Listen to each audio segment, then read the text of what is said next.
Bonjour, la séance d'aujourd'hui sera consacrée au choix d'investissement.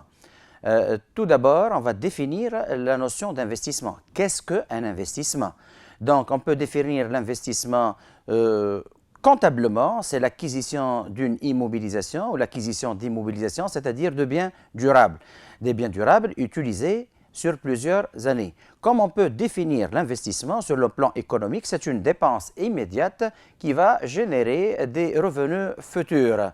Je vous rappelle qu'il existe plusieurs types d'investissements, plusieurs motifs, si vous voulez, au but de l'investissement de création, à l'investissement de remplacement, l'investissement d'expansion ou de capacité, l'investissement de modernisation ou de productivité. Ce qu'il faut connaître. On va définir les éléments caractéristiques de l'investissement. Ensuite, on va juger la faisabilité de l'investissement. Et dans un troisième temps, on va opérer un choix d'investissement. On va choisir un équipement. Donc, commençons par citer, énumérer les éléments caractéristiques d'un projet d'investissement. Il faut déterminer le coût de l'investissement I0, c'est-à-dire le dernier net commercial plus les frais accessoires. Notez bien, ces frais doivent être hors TVA, puisque la TVA ne constitue pas un élément de coût. Les frais accessoires d'achat, c'est-à-dire les frais d'installation, tels que les frais d'installation, tels que les droits de douane. Donc, tous ces frais doivent être hors TVA. Ensuite, on va fixer la durée du projet. Petit p, c'est une durée de vie économique. À côté de la durée de vie économique, rappelez-vous de la durée de vie de l'équipement, petit n. Cette durée va nous servir, c'est une durée de vie technique qui va nous servir à calculer la dotation. Je vous rappelle que chaque projet d'investissement va donner naissance à des revenus futurs. Ces revenus futurs sont composés des capacités d'autofinancement ou des cash flows. Ces cash flows constituent des excédents de trésorerie ou, si vous voulez, des surplus monétaires dégagés par le projet, mais aussi une valeur résiduelle, c'est-à-dire le prix de cession de l'équipement à la fin de sa durée à la fin de la durée du projet. On va passer dans un deuxième temps à citer les critères de choix de l'investissement. Comment peut-on opérer un choix d'investissement? Sur quels critères on va se baser? Donc, le choix de l'investissement peut se faire soit sur un critère de rentabilité, mesuré par ce qu'on appelle la valeur actualisée nette VAN, ou encore à se baser sur la sécurité. Et dans ce cas-là, on va calculer un délai de récupération du capital investi. Ces deux concepts, la VAN et le DRCI, on va les développer tout à l'heure.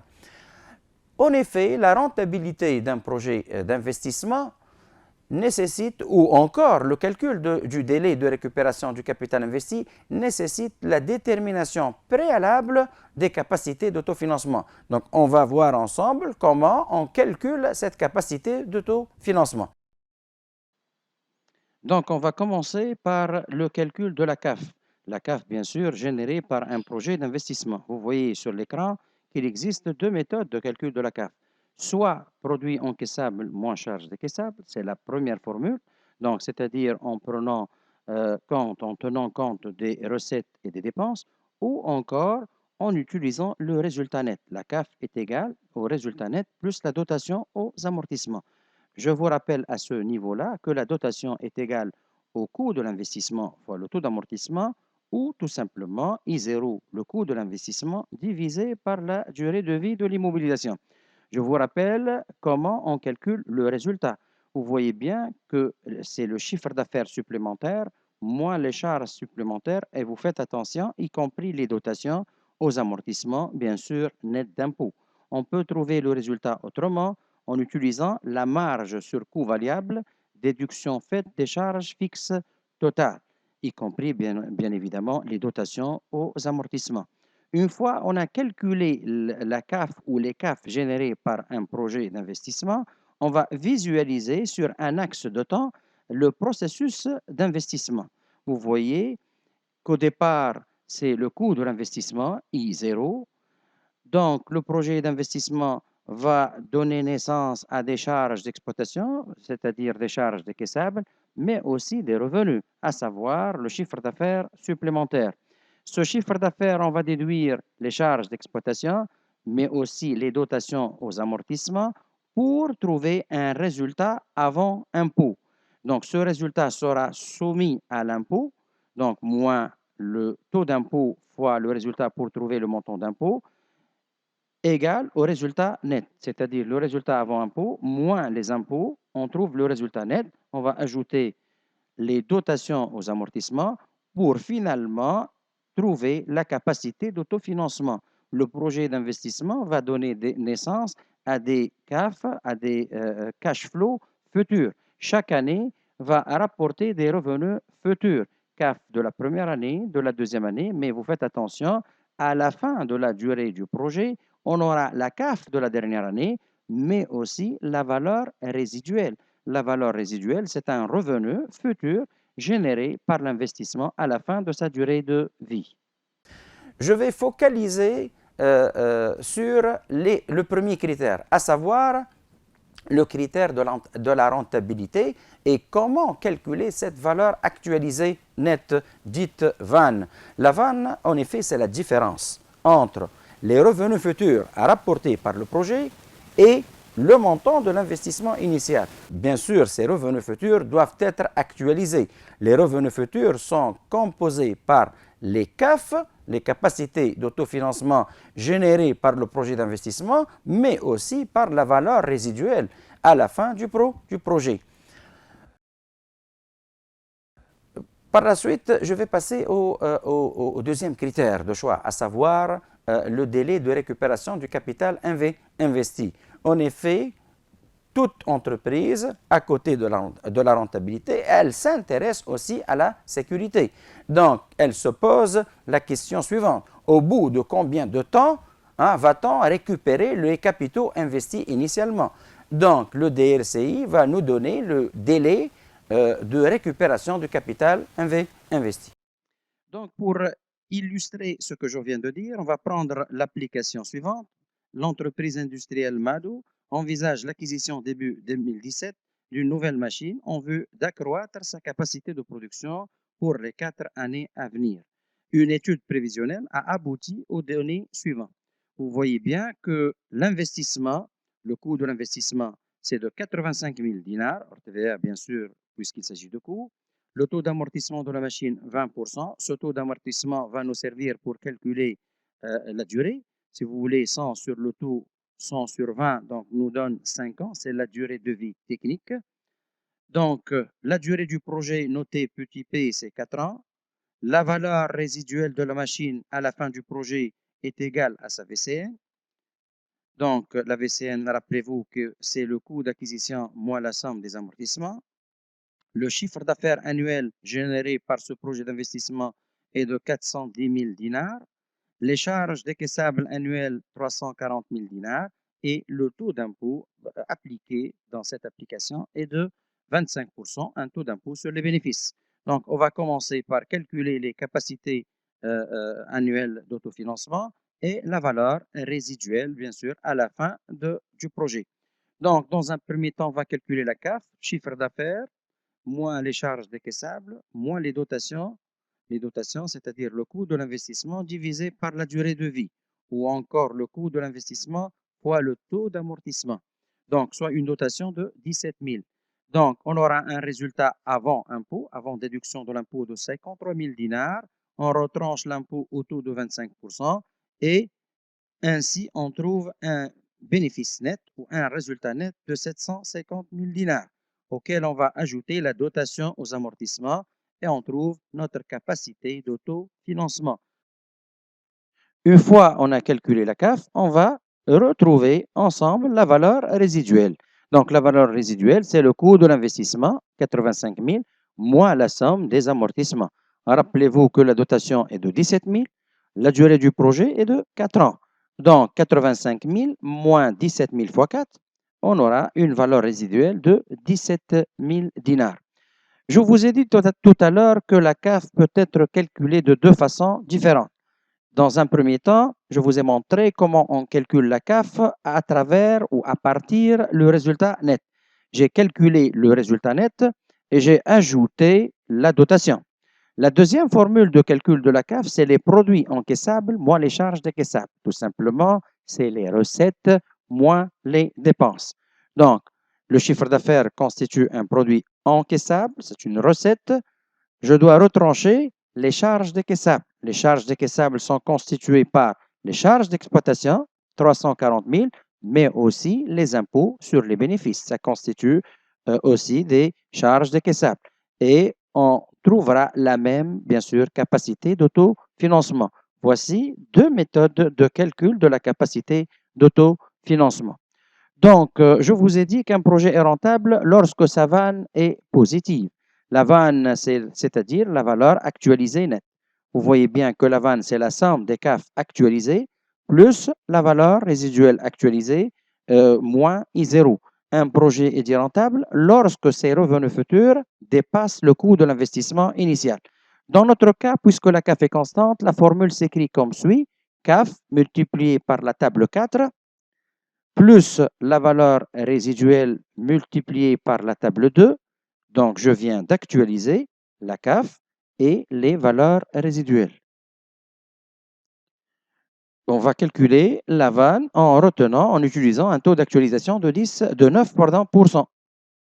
Donc, vous voyez sur l'axe de temps I0 le coût de l'investissement, les CAF annuelles constantes ainsi que la valeur résiduelle à la fin de la 4e année. Donc, la CAF, on va la multiplier par la table 4 pour trouver la somme des CAF actualisées. La valeur résiduelle, on va la multiplier par la table 2 pour l'actualiser, moins I0. Donc, après tout calcul fait, on aura une vanne.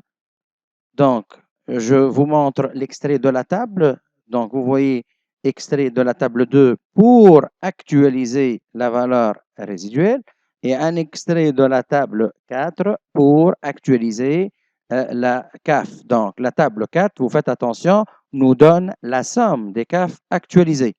Donc, après tout calcul fait, on aura une vanne positive de 110 897 dinars, 335 millimètres. Donc, un projet est dit rentable lorsque sa vanne est positive.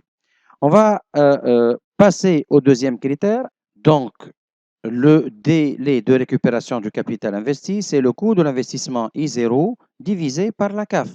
Reprenons l'activité ou l'application de tout à l'heure. Donc, le coût de l'investissement, c'est 85 000 dinars, divisé par la CAF constante, 56 000 dinars 750, on trouve 1,497. Donc, on va retrancher 1, c'est une année. Donc, et on va multiplier 0,497 fois 12. On aura 5 mois, 964. On va retrancher 5, ce qui reste, on va le multiplier par 30 et pour aboutir finalement à 29 jours.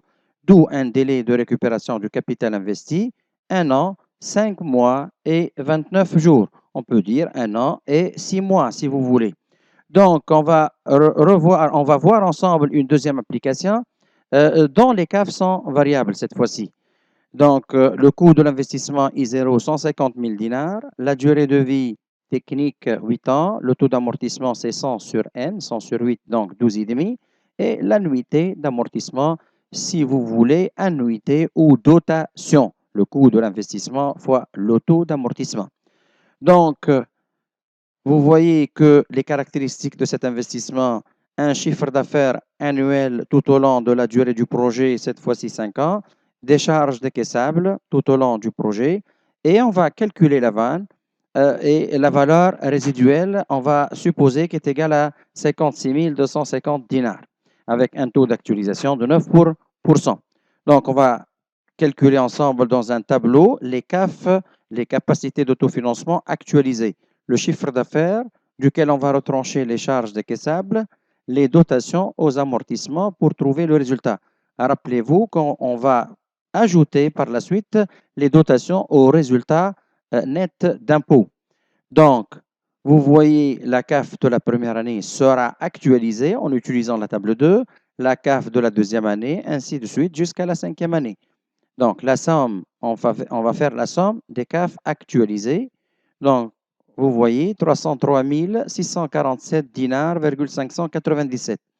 Donc, lorsque les CAF sont variables, la vanne va prendre la formule suivante, c'est la somme des CAF actualisés plus la valeur résiduelle actualisée, moins bien sûr I0. Ça s'écrit de la façon suivante, vanne égale CAF 1 fois 1 plus I moins 1, CAF 2, 1 plus I moins 2, jusqu'à la CAF de la dernière année, CAF P, 1 plus I moins P. Bien sûr, on actualise aussi la valeur résiduelle. Donc, dans notre cas, on a calculé les CAF annuels dans un tableau. La somme des CAF, c'est 303 647,597, plus vous voyez la valeur résiduelle actualisée, moins I0, et on aura une vanne positive de 190 206,216.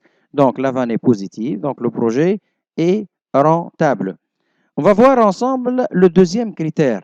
Cette fois-ci, on ne va plus utiliser la formule de tout à l'heure puisque les CAF sont variables, mais plutôt on va dresser un tableau des CAF cumulés. Vous faites attention, la dernière année, un revenu de la dernière année à côté de la CAF annuelle, mais aussi la valeur résiduelle. C'est pourquoi je parle dans ce cas de flux net. Le coût de l'investissement est de 150 000. Au bout de combien d'années on va récupérer le coût de cet investissement? Donc, vous voyez que la dernière année, on va faire la somme de la CAF, mais aussi de la valeur résiduelle. Vous voyez les CAF cumulés. Donc, remarquez bien que 150 000 dinars seront récupérés au cours de la troisième année, c'est-à-dire après 2 ans et quelques mois. Donc, la formule est la suivante. Pour mieux comprendre cette formule, on va l'appliquer, mais avec une application chiffrée. Donc, K étant 2 ans et quelques, donc I0 c'est 150 000, moins la somme des CAF cumulés de l'année précédente, soit 140 750, divisé par la CAF de l'année intéressée, à savoir 75 625. Donc, fois 12, on aura un délai de récupération du capital investi, 2 ans, 1 mois et 14 jours. Bien sûr, le projet le plus intéressant, lorsqu'on se base sur le DRCI, ça sera le projet ayant le DRCI le plus court ou le plus proche. Ainsi, on arrive au terme de cette séance. J'espère qu'elle vous aidera dans votre préparation et à bientôt.